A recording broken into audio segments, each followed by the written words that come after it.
Bienvenue dans cet épisode de Créateurs d'Impact. Aujourd'hui, cap sur les océans, avec Thierry Boussion et son entreprise Uniboat.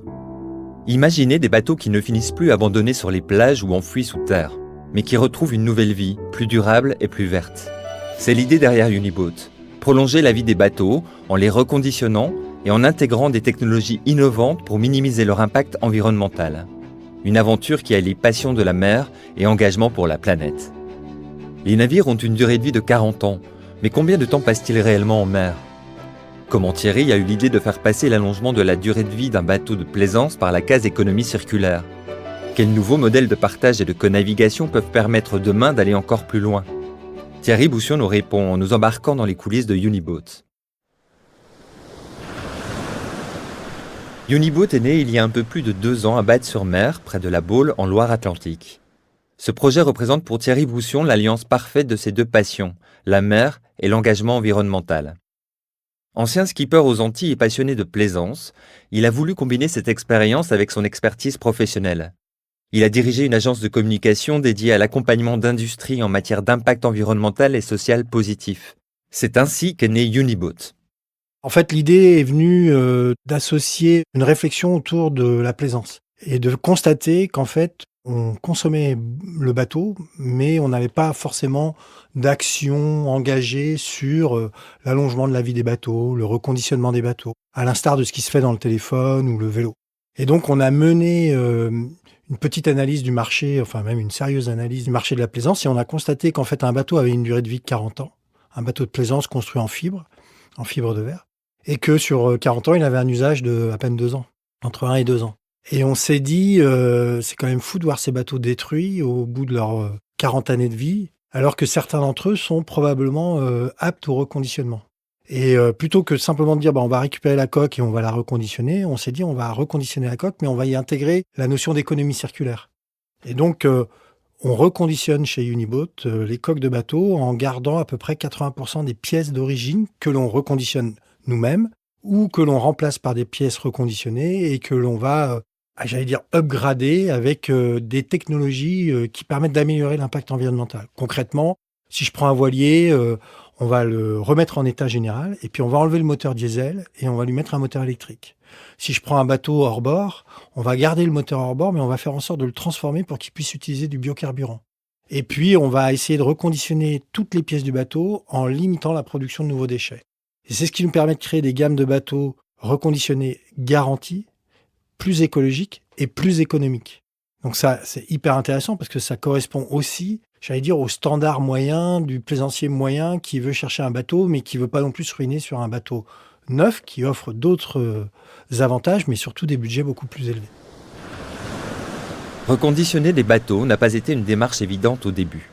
Thierry a dû explorer des alternatives à la destruction systématique des embarcations abandonnées et mettre en place un processus de sélection précis pour identifier celles pouvant être restaurées. Thierry se rapproche alors de l'APER, l'organisme national agréé par le ministère de la Transition écologique et solidaire qui gère la déconstruction et le recyclage des bateaux. Grâce à cette collaboration, il a pu élaborer des plans de reconditionnement spécifiques, offrant ainsi une seconde chance aux bateaux qui peuvent être remis en état. Un bateau déconstruit, il est broyé ou enfoui ou brûlé dans les hauts fourneaux. Et nous, on dit, il y a une alternative. On ne dit pas que ça sera définitivement plus, broyé et pas brûlé. Mais on peut peut-être sélectionner les bateaux avant de les détruire. Et cette sélection permet de dire, tel ou tel bateau peut être reconditionné et on peut allonger sa vie. Et c'est le premier acte écologique que l'on doit faire. En fait, on produit un matériel, on doit pouvoir lui donner la vie la plus longue pour que son impact environnemental soit le plus faible. On doit s'assurer, nous, que le bateau soit dans un état qui permette malgré tout, économiquement, d'être reconditionné. Parce qu'en effet, il y a des bateaux qui n'ont pas d'autre solution que d'être détruits. Mais il y a beaucoup de bateaux qui sont largement reconditionnables. On est attentif sur l'état du bateau, parce qu'il y a aussi beaucoup de bateaux que j'oriente vers l'APER en disant « Je suis désolé, ce bateau ne peut pas être reconditionné, il est amené à être détruit, il faut que vous l'envoyiez. » Après, on a un écosystème qu'on a mis en place autour de nous, des partenaires, et je pense notamment à la recyclerie maritime au Croisic. C'est des gens à qui j'ai donné des coques de bateaux et qui vont les transformer en mobilier urbain. Donc, on a essayé de trouver à chaque fois une solution avant d'arriver à cette finalité qu'est la déconstruction. Mais il y a des bateaux qui continueront d'être déconstruits, ça c'est certain. Chez Uniboat, l'économie circulaire et le partage sont des valeurs fondamentales. Mais Thierry ambitionne d'aller encore plus loin. Au-delà de l'impact écologique, il souhaite sensibiliser les plaisanciers à de nouvelles pratiques et mise sur des modèles de partage et de co-navigation où l'expérience nautique devient plus accessible, durable et collective. Comment ces valeurs d'économie circulaire et de partage influencent-elles son projet ?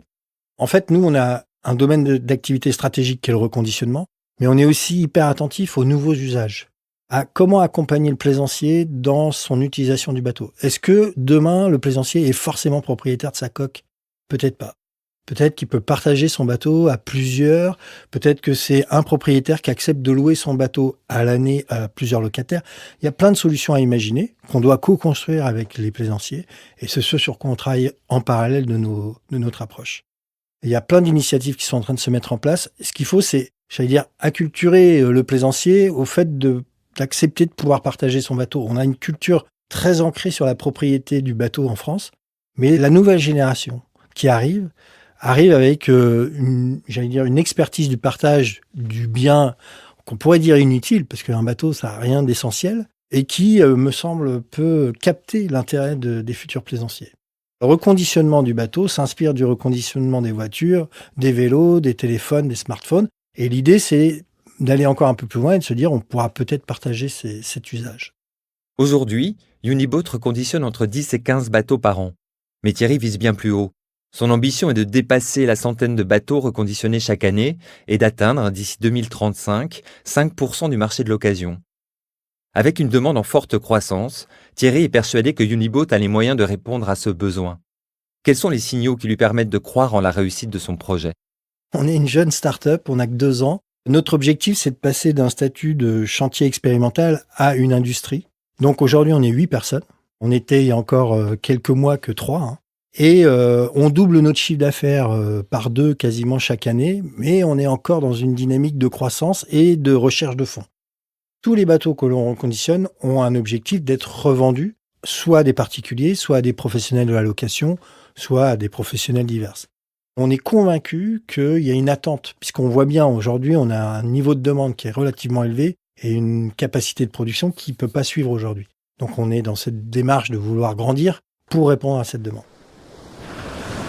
En 2024, Uniboat a reçu le prix Coup de cœur Enterprise de Generali. Comment cette reconnaissance a-t-elle impacté Thierry et son équipe ? Et en quoi ce prix influence-t-il les perspectives de développement de Uniboat ? Alors, c'est une bonne surprise parce que je vais être très honnête, c'est notre courtier en assurance qui a candidaté pour nous. Il m'a dit, écoute, il y a une remise de prix, un concours, je pense que c'est intéressant que vous y candidatiez. Donc, on lui a construit un dossier qu'on lui a transmis. Et on a eu cette bonne surprise d'avoir le prix Coup de cœur Generali.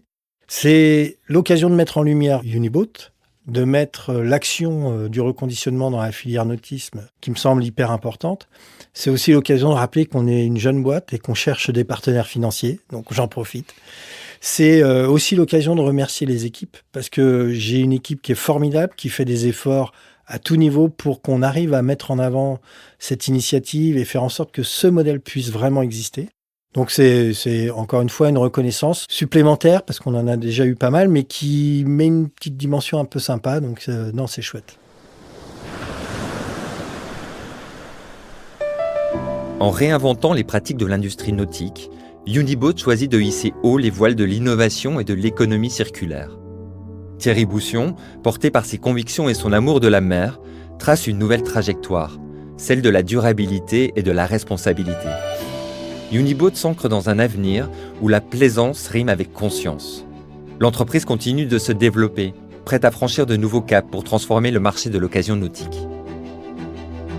C'était Créateurs d'impact, le podcast de toutes les initiatives positives, sociales et environnementales pour s'inspirer et agir collectivement de manière plus responsable. Un podcast réalisé par Generali.